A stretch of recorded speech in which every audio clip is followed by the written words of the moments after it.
Graphic designer Maya Moumne joins us here at the Tangle representing Studio Safar, which is a design and art direction studio based in both Beirut and Montreal. Spanning 7 time zones, Safar means travel in Arabic, and they create cross-cultural and interlingual visual communication. Besides being co-founder of Studio Safar and its eponymous biannual cultural journal, Maya is also the editor-in-chief of Hayya Magazine and brings an inherently political view on design here to the Tangle. In today's first participatory talk, Maya will share her urge to liberate visual culture from decades of European and American hegemony by exploring notions of communication across cultural and linguistic barriers and engaging in social and political discourse, examining design and designers as active agents of cultural production with the power to shape our cities, homes, bodies, and minds. Give her a hand.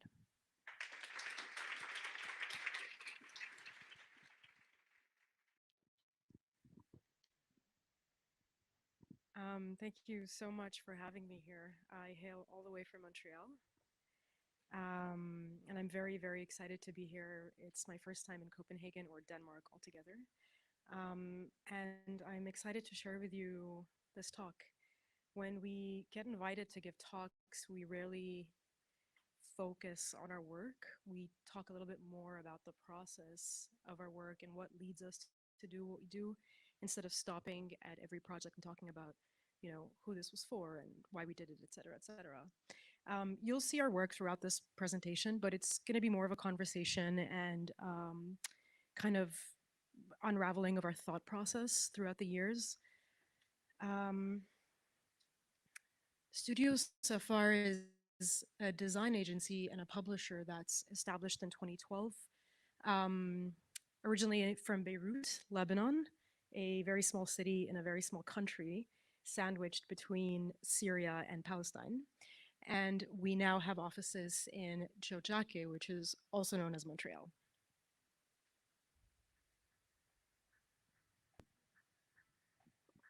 It started with an obsession for print. Two hoarders, a space to collaborate, to experiment, to play, to share, to learn, to publish, to make space, to rest, to think, and to fight.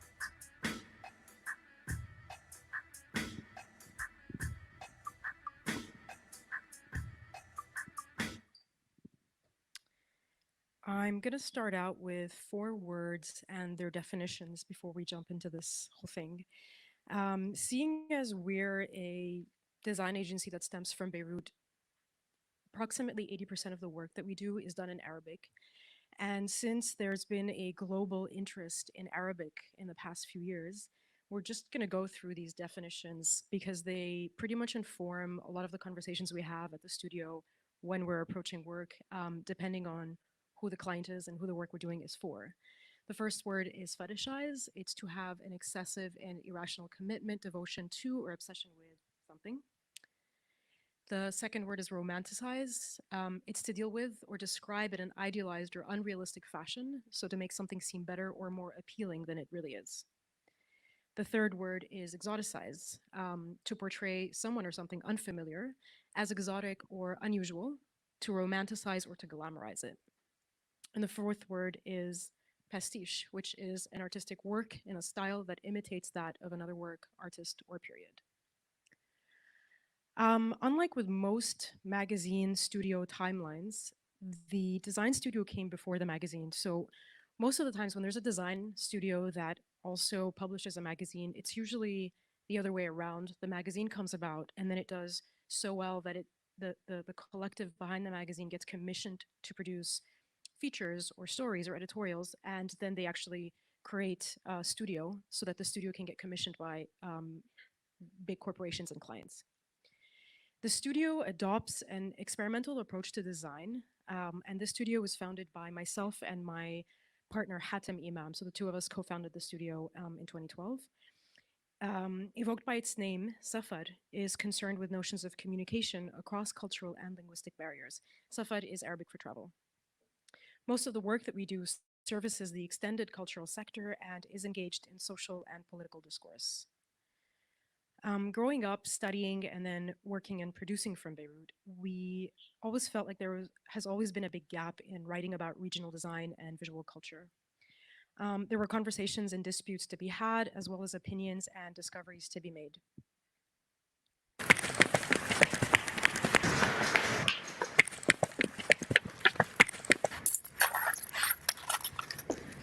من قتل ماريلين على خشبة مسرح مونو مع مروة خليل وريا حيدر. إخراج نديم دعيبس من 7 إلى 18 كانون الأول. للحجز 01 421 875. Bored by a utilitarian problem-solving approach to design, we naturally steered towards the arts. Post-war Beirut had seemed like a big laboratory of experimentation in every discipline, and collaborations with musicians, thinkers, and performers defined the period before starting Studio Safar.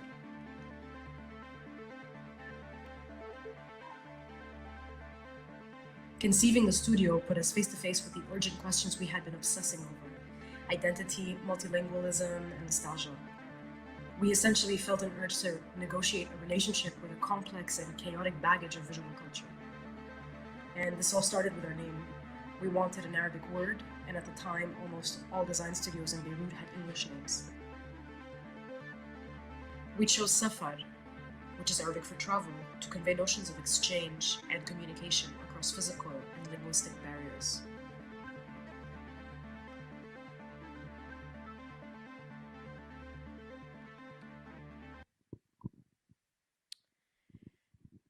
American and European design history and thinking have most definitely shaped our understanding of the field of design.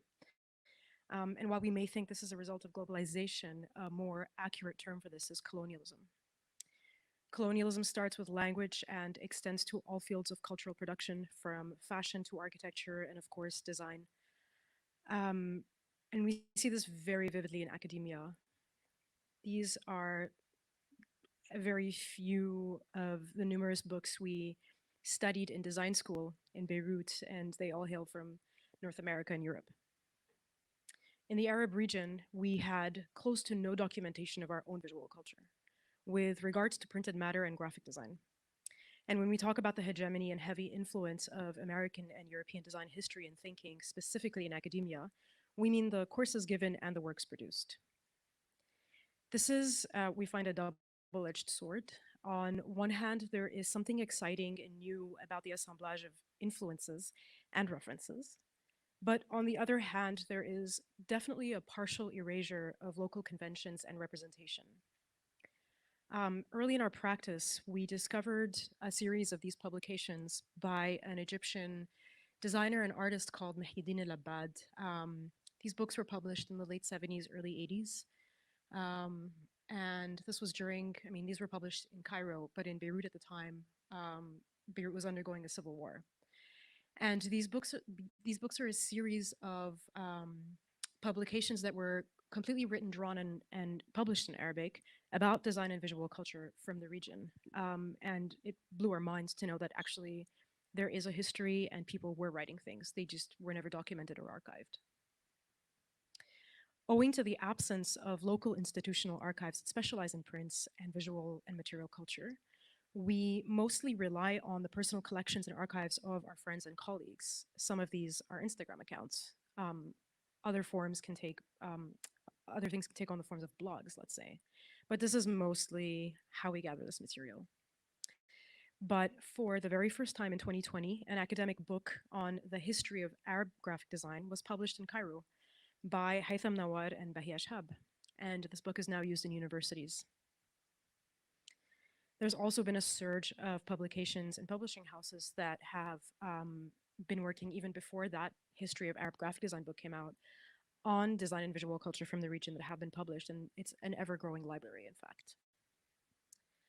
One of our missions as a design agency and publisher is to shift the attention of the design narrative from its fixation on the global north and to look inwards and backwards at history. And if we were to agree to recognize design as an active agent in cultural production, how can we use the tools we have as designers to present more useful, lasting, and democratic forms of communication? А я що робить? А що, мені дивиться, як вона їсть шоколад, я теж може хочу шоколад, блін. Задумала, блін, мені дуже шоколад. Мені дуже шоколад. Я дуже хочу шоколад. The first years carried equal measures of excitement and disappointment. We were the new kids on the block, and it felt good. Clients wanted to take risks with us, and the thrill of the new was real. We were also sometimes stupid and aimless. We understood the value of collective thinking and doing, and forged our very own studio culture. Some people became forever collaborators and friends, main actors in the studio's story. We learned about things we never thought were prerequisites for running a design studio. Work led us to the nooks of the city that collectively became our home. We gave it our all. It was a strange and exciting time to be in Beirut, right before the city's freefall. Work, pleasure, and politics collided.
In terms of scope of work, we do everything a graphic design and art direction agency does. In addition to publishing our own design and visual culture magazine, with the years, as we realized there were so many important, essential, not important, conversations to be had, and we weren't getting the chance to explore these because we were commissioned to design, inessential things that we found were inessential things.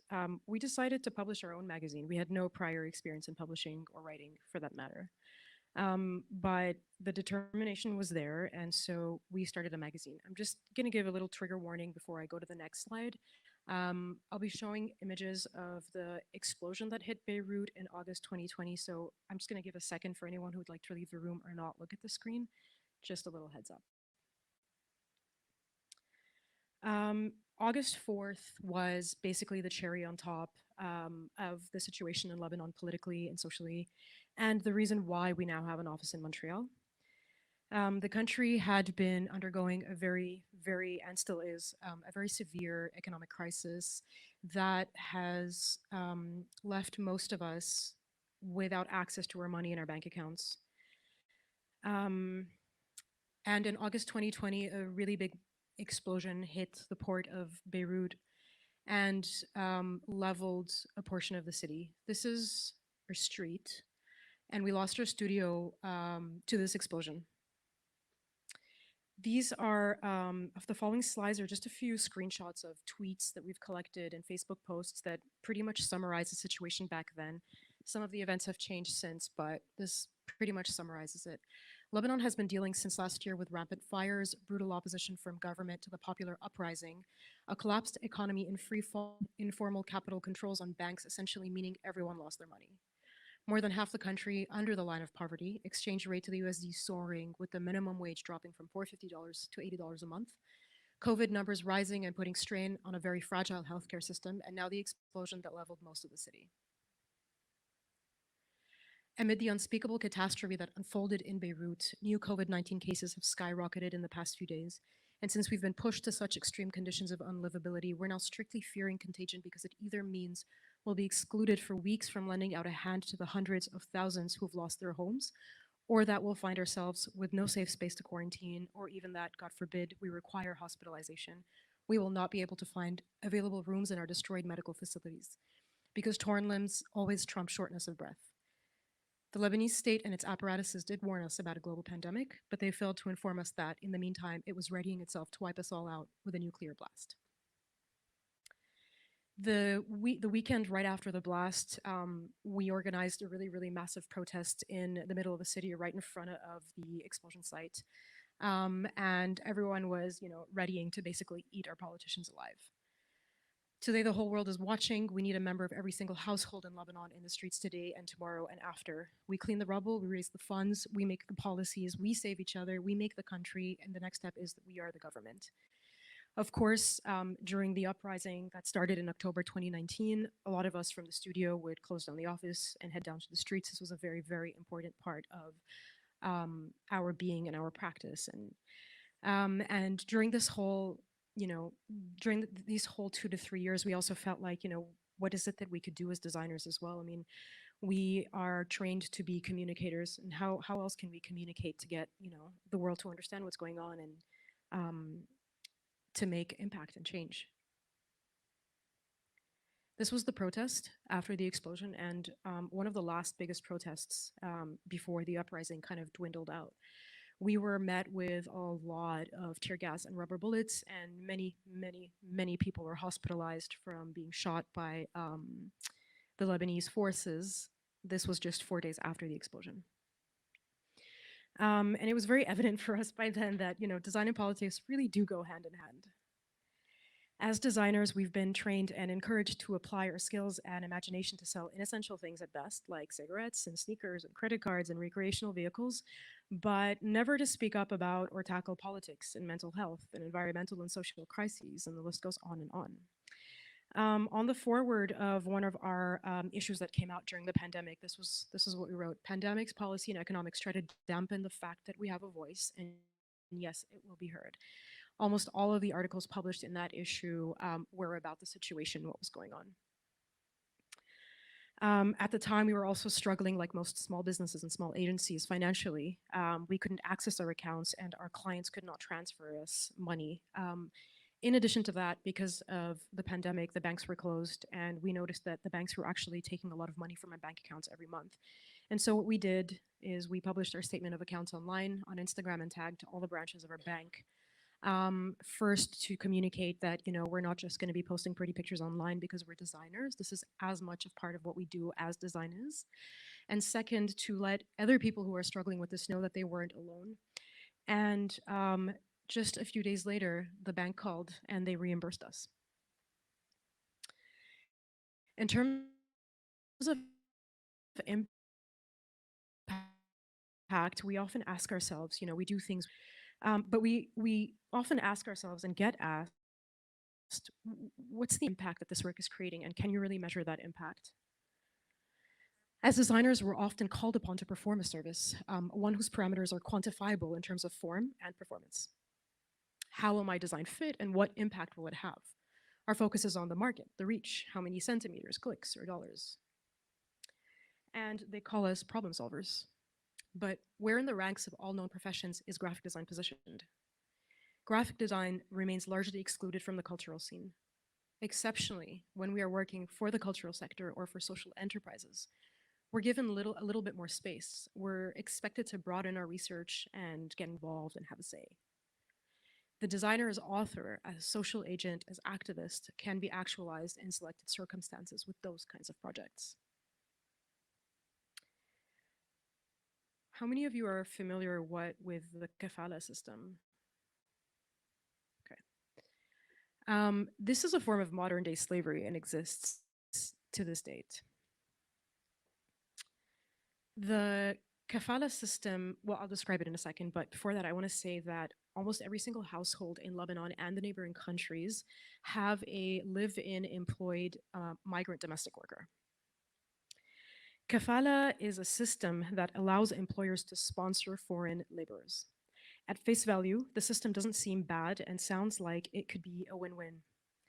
Sponsors cover travel and living expenses, and workers are given visas which allow them to work and live in a new country. But beneath the surface, kafala gives employers almost complete control over workers and leaves them with little to no protection. At the root of this issue is that kafala gives private citizens and companies, instead of the state, control over migrants' legal statuses. As a result, sponsors control most aspects of their workers' lives. This includes where they work, if and how they receive their pay and benefits, and even where they can go by holding necessary travel documents.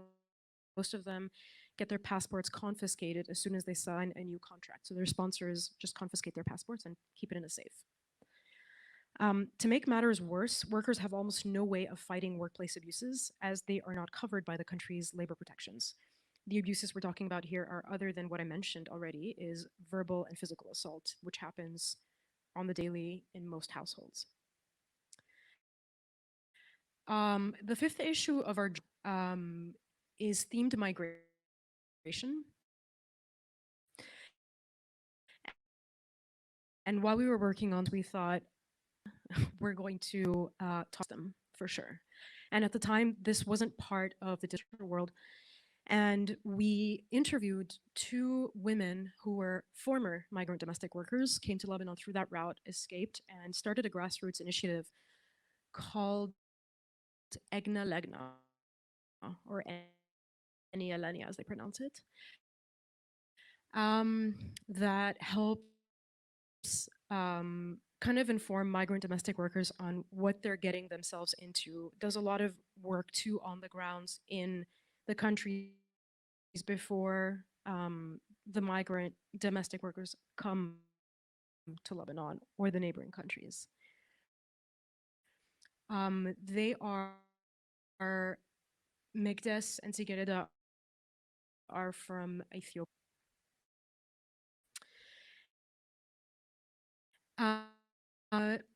We put them on the cover. We featured a very in-depth interview with them that was coupled with photographs that a friend and colleague has taken over the years in Beirut, documenting the Sundays or the activity. In this interview, Tsigereda and Megdas and what was actually going on of publishing this meant hand what's going on. And this also means that their network and their friends now know, and so on and so on and so on and so on. And though we are like, you know, a nobody in the world, like really, how far are we going to get? That domino effect actually does create change and does make impact. And now we're contributing to a conversation that's happening worldwide on the kafala system. Most international news outlets are also covering the kafala system and why it needs to be abolished. Very similarly, I was just using the restrooms here, and the restrooms aren't identified by gender. And I was thinking 10 years ago, that probably wouldn't have been the case. And it's been a while actually since I've been to a public restroom where the bathrooms were differentiated by gender.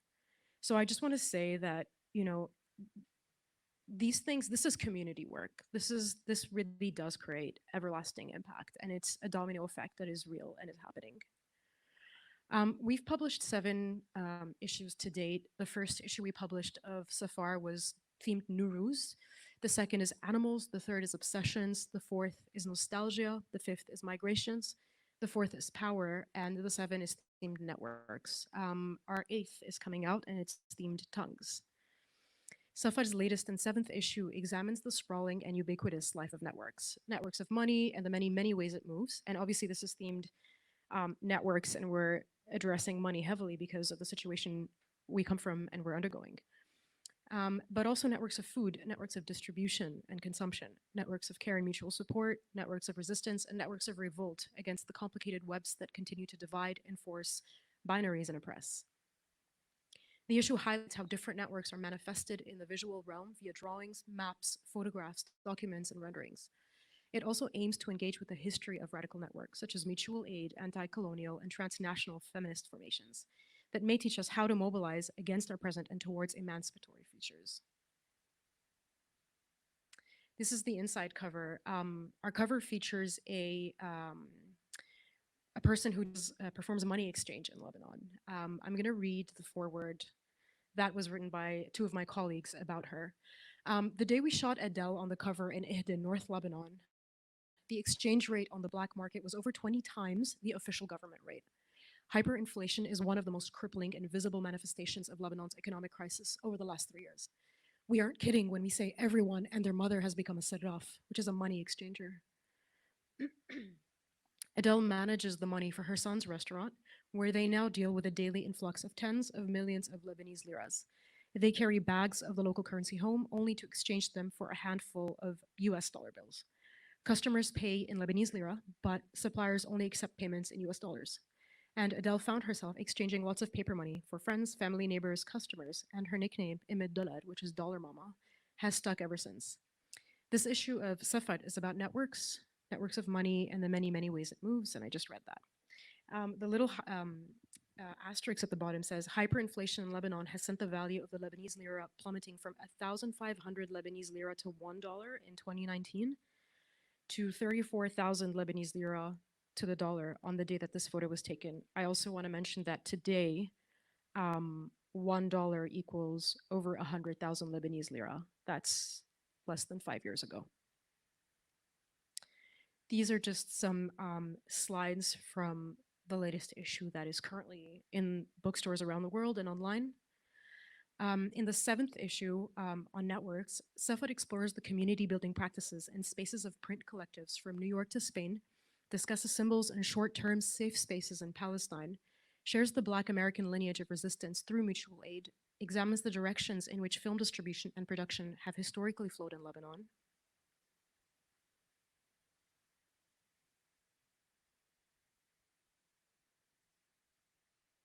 follows the intricate and exhaustive naming process for a one-of-a-kind master's degree program in design, delves into one professor's viral course on Ye, asks questions about cultural funding and the ways money moves, traces the global webs that weave together land, food, consumption, and occupation, and more.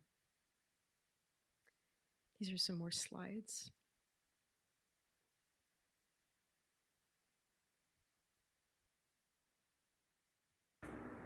Safar is a graphic design and visual culture magazine published out of Lebanon in Beirut. This is truly one of the most exciting publications that has launched in recent years. It's definitely a personal favourite of mine. One of the wonderful things about it is it's printed in both Arabic and in English. It's a bilingual magazine, and that kind of really informs the design of the publication, which is consistently exquisite. This issue is themed Power. There's this really spectacular cover that really sets the tone of pictures of a female bodybuilder. And the material inside is just kind of unexpected and really extraordinary, as you would expect from that cover.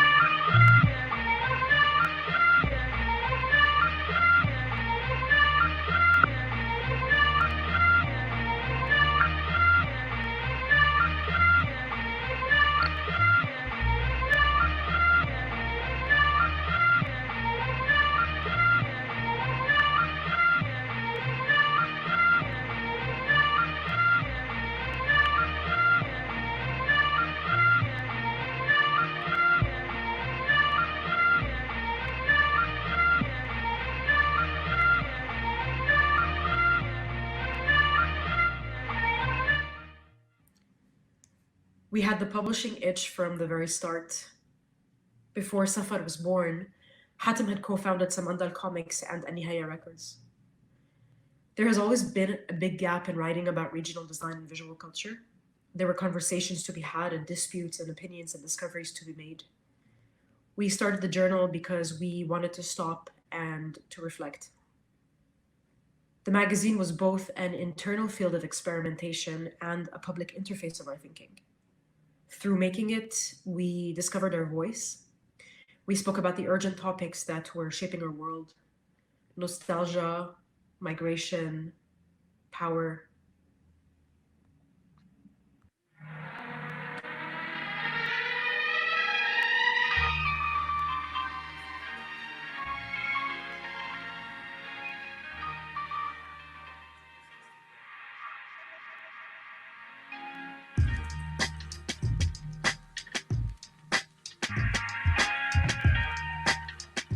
What's also interesting about nostalgia is that we can miss the very things we've hated.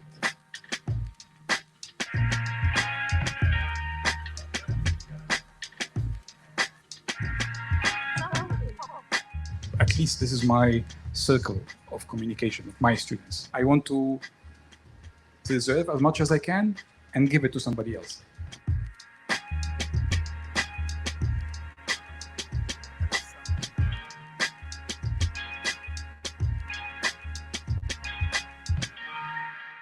So if people tell you this is impossible, you want to do it. It's such a beautiful thing to be able to combine things that you love and things that where you come from, and put them into something that you're very passionate about.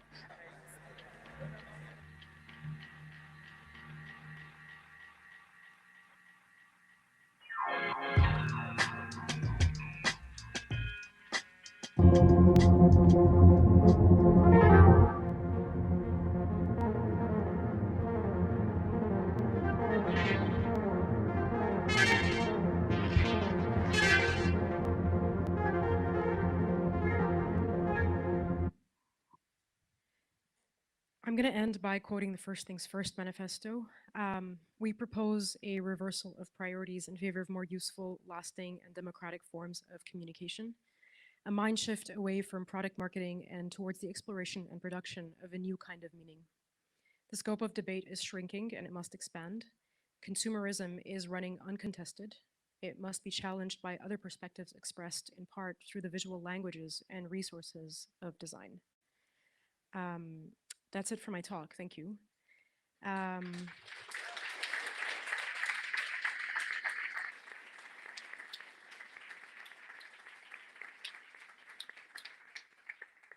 Thank you. That's not it though. I still want to have a discussion about this if anyone would be open to that. Today I shared one medium that the studio uses to address topics that we feel are urgent and important to us, and that is a magazine. But there are many other mediums that we can use as graphic designers. One very, very much used medium is t-shirts, right?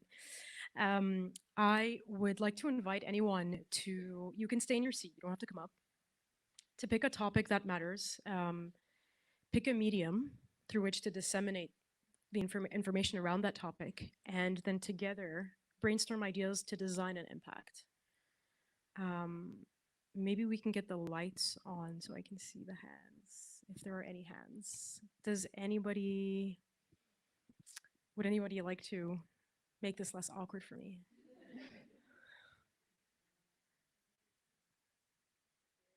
Yes.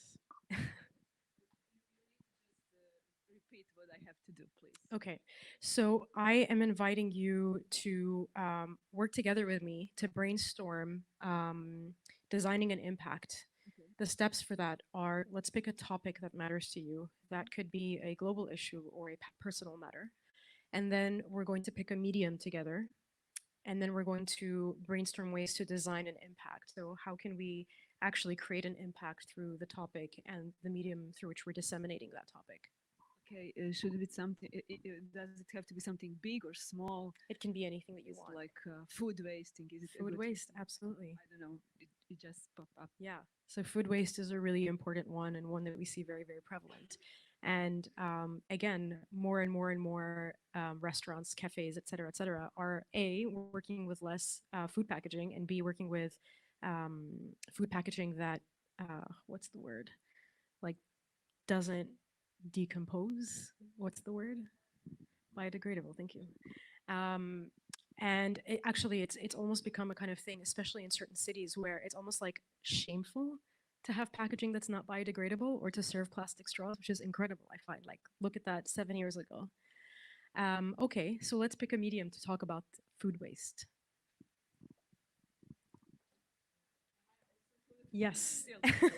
Or somebody else can jump in. So we have a topic. Sorry. It's food waste. Anybody else can also jump in to brainstorm a possible medium through which to talk about food waste. You know, I know this story about single bananas. I don't know if you know the story. I don't. So people don't want to buy just one banana. So there is a lot of food waste because nobody wants one banana. So at the end, when everything is sold, there is a pile of single bananas. So I don't know, maybe the medium could be just something really simple, just some kind of sticker, just eat single banana or something like that. Yeah. Something small. A little guerrilla way to do this too would be to like produce these stickers on masses, and every time you go to a supermarket, just go ahead and stick them on the bananas yourself. Yeah, but if this is not big enough, we can brainstorm a little bit more. Well, this can become a global movement, actually. You can have the stickers, the production file be available online, create an online campaign about this, and encourage more and more people to print it out and go to supermarkets and print this. I've actually seen this movement happen in supermarkets, specifically with the BDSM movement. So a lot of people would share these stickers, and people would go around supermarkets and putting stickers on products that could get boycotted. And then designing an impact would be to create ways to measure that impact. How can you tell if it really is creating an impact or not? How can you create ways to make this expand beyond your local community or your regional community and into the rest of the world, and make this a conversation, a topic of conversation? I don't know, maybe we can do this wonderful campaign. I know that Stefan Zagmeister, like many years ago, did like huge posters with bananas, piling them and just making letters with bananas, photographing them from the air. I don't know, maybe we can do something like spectacular. Absolutely. Also, where did all the posters go? Yeah, okay. Nobody is printing posters anymore. Yeah. Every town needs posters. Yes, every town does need posters for sure. One of the things that I do whenever I visit a new city is I look for posters on the streets. And there are lots of cities around the world where posters aren't allowed. Like, has anyone been to Dubai? There's not a single poster on the street. It's illegal. So it's the first thing I do when I go to new cities, because it really does determine first the politics of the city and whether people can speak out or can't speak out. How are we doing on time? Yeah. Does anybody else want to jump in and talk about a different topic and possibly brainstorm ideas?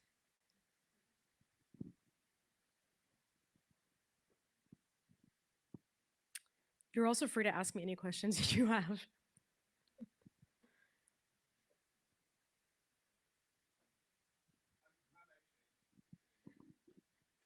Then you'll just get a mic, because then the online audience can also hear what you're saying.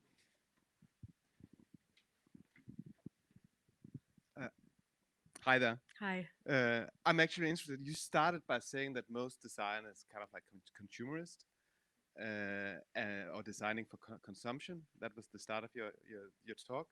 And we could do much more. And I'm very interested in that, because how that is perhaps a little bit meta, but how do we change the design fields or the methodologies, not just about designing for sleek consumption? What can we do to change the framework, the methodology? That's a great question, actually. I think one of the most important ways we can change the conversation around that first is for design agencies that are trying to do work that isn't designing for consumerism, go public and talk about actually the finances of choosing to run an agency without designing for consumerism. So, most of the times we will take on jobs like this because we think we need to take them on to keep keep paying the bills and keep the studio running. But, in fact, you don't actually really need to. It takes a little bit more time because the world is structured around consumerism and is designed for us to have to take on these jobs to keep our offices and our companies running. But I think one way of doing that is to break the myth that you need to work for big corporations in order to keep the office running. Does that answer your question? Yeah. Cool. Thank you. That's one way. Anyone else either have a topic that we want to discuss or any other question There's from a Maya? hand right there. We have one here. Hi, I just wondered now that you are in Montreal, there's like English and French and all the native Canadian languages, and you have the Arabic in your background. Like, how did you end up there, and how do you deal with all the linguistics in that specific city? Yeah, that's a great question. In addition to actually English and French, Canada is home to many, many, many immigrants. And so a lot of the unofficial national languages of Lebanon are away from from French and English, and a lot of them, you know, Arabic does make up a big one too. You don't see any Arabic signs on the streets or anything like that, but there is a very large Arabic community in Montreal. I ended up there because, in fact, during the Civil War, like many other Lebanese families, my parents immigrated to Canada to get the passport and to live in a safer place. And as soon as the Civil War ended, my parents moved back to Lebanon. So I already held that passport with me. And when the explosion hit, it was a no-brainer. I just packed and I left. And a lot of the work that we do isn't actually for Canadian clients or Lebanese clients. In fact, since I would say 2017 to 2018, we've taken on a more global approach with our clientele, and we get projects from all over the world and no place in specific. The one thing that does keep all of our clients in common is that a lot of the work that we do is either for Arabic communities or about matters that are happening within the Arab region. So we're working on a project in South Africa right now, of all the places in the world, and it's about apartheid. And a lot of the works on apartheid is relevant to our work in our region, and so we were hired to design the exhibition's identity and the exhibition itself. Yeah.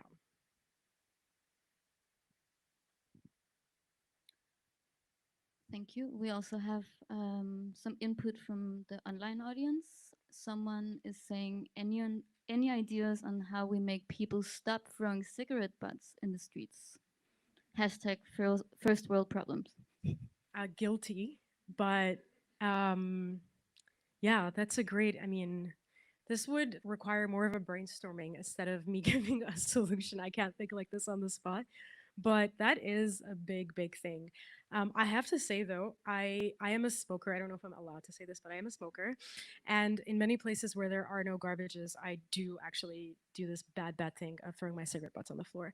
But I also have to say that in many places where this is looked down upon, I feel very, very out of place doing that. I also feel very out of place in cities where smoking is not common, just to smoke on the side of the street.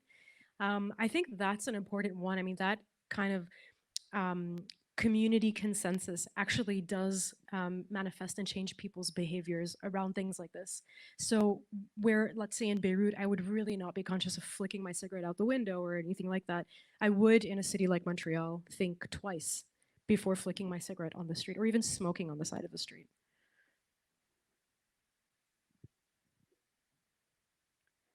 Anyone else has an input for that question or another question? Someone here?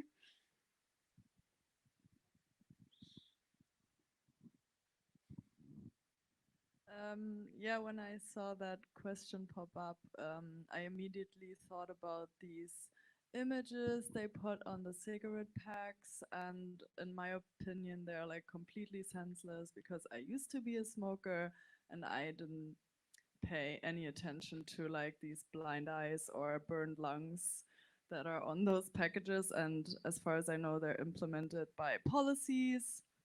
So it could be a political campaign that instead of focusing around people's health, it could focus on environmental issues, which I think would make much more sense because people are going to destroy their bodies anyways, and it's their freedom to do so. And I think this could be pushed more to the forefront on those packages. So maybe that would be an entry point. And obviously we cannot just change a policy, but it's possible to get something to be printed on a package. So that's definitely an option. Absolutely. To that end, I would also like to add that one of the ways that we can, as designers, strive or work towards making impact is also find grassroots movements or local NGOs that don't get that much funding, but doing very important work on the ground and offer our services to them. That's one that I would like to highlight. I think that's a very, very important one and often overlooked. And most of the times when we offer our services for free or pro bono, you know, what we're presented with is advertising agencies that have to fill out a certain capacity of pro bono work and then kind of wave it to everyone like, look, we did pro bono work. And usually it's for really big NGOs that get a lot of funding to begin with. But there's a lot of local NGOs doing very, very important work on the ground that aren't very well known and don't get a lot of recognition. Those are the people that we should be giving our services to if and when possible. And then Philip online has a question. He says, great talk. Are you ever concerned that the word design or designer is just too ubiquitous a word to bring about any real change? Design is either too commercial, too trendy, too academic, or just too much a tool of capitalism. Do you ever feel that there is a need to design a new word for the types of practices that we want to see in the world? No, I think we should reclaim that word and change the definition of it. I think that would be really the intention of what my studio does and why we keep using the word design and graphic designer. I mean, in my bios too, I don't just do graphic design anymore. I publish and I do editing and writing and stuff, but I still call myself a graphic designer for this reason specifically. And to that, I also just want to point out that even when you speak about these hugely important topics, and I really see a lot of effort put into the visual side of the work as well, right? Like it's all very, like the magazine is beautiful, the photography is beautiful. It's very obvious that a lot of effort has put into that. So can you talk about a little bit the importance of beauty or form? Yeah, absolutely. I mean, duh, aesthetics matter. But also, a lot of the work that we do is also in collaboration with a lot of visual artists around us. They're colleagues, they're friends, they're, designers we have crushes on that we just reach out to. And that's the beauty of what we do, is because we have a publishing platform, we get to reach out to whoever we want to reach out to. And we don't have to go back to anyone and be like, oh, this is why we could just do it if we wanted to. And really a lot of the work that we do is in collaboration. And even when we work in the studio, we're about 10 people in total within Studio Safar. And we do the editorial work on the magazine and the design of it and. But we also collaborate very intensively together and then collaborate externally with people we invite over. But yeah, I mean, I don't know what to say about the design of everything. It's hard to talk about them. I guess we just kind of design according to our taste and our references, and a lot of things are taken from design references in the region from the 60s and the 70s without making them pastiche or romanticizing that or. But that's important for us as well, is not to just look back at design references from Europe or North America. Does that answer your question? It does, thank you. We have one more over here.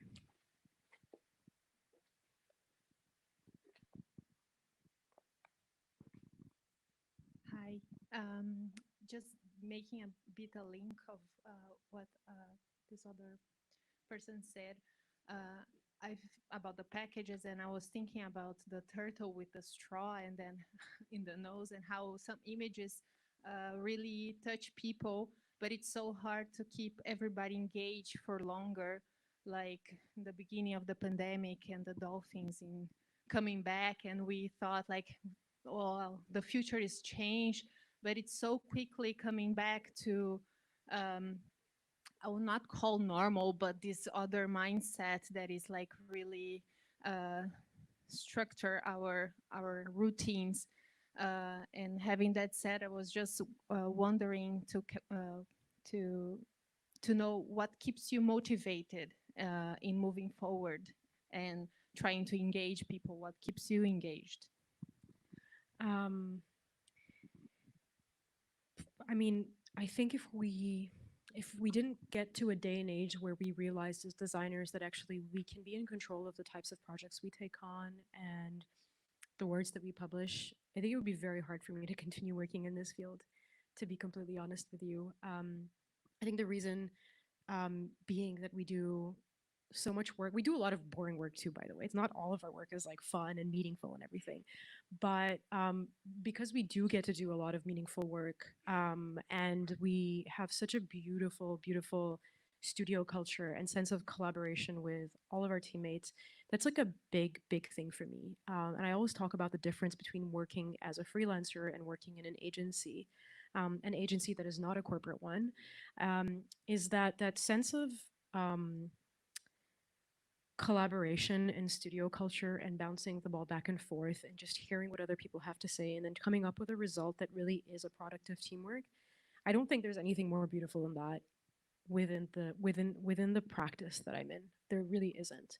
And I would say that, you know, a good synergy between a team is one of the things that gets me out of bed every morning. And maybe just to see if we can end on a positive note, let's see, depending on your answer. But you said before that you've seen so many toilets where it's not gendered anymore, and this is a change you've noticed over time. What about some of the work you are also engaged in, like changing the inherently fetishized, romanticized, or colonial view on Arabic culture? Is that something you also notice any change happening? Absolutely. I mean, the like global interest in Arabic that I started off this talk by saying isn't just a global interest, it's also like an interest from within.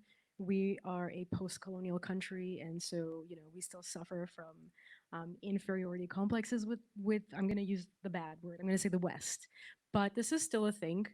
This absolutely is still a thing, and up until a certain period, very few of us spoke Arabic because we predominantly went to English and French-speaking schools. And there's been an interest in, you know, kind of looking inwards and backwards, and reclaiming or claiming an identity of some sort that isn't given to us but taken. And I do see that very much with more and more design agencies that are working in Arabic, and more students. I mean, with every year that goes by, we get more and more people applying to our agency specifically because of the Arabic work that we do. And I'm sure this applies to the rest of the design agencies in Beirut that also get applications from designers and young professionals that specifically want to hone their design skills. We also get a lot of applicants that are originally from the region but have grew up, you know, in places like the US or Europe that don't really speak or read and write Arabic but want to enhance their skills, and so they apply to come and have internships at our studio. That's a very vivid, palpable change that I can share with you. Thank you, and thanks for your talk, and thanks for all the important work you're doing. Give her a big hand again. My pleasure. Thank you.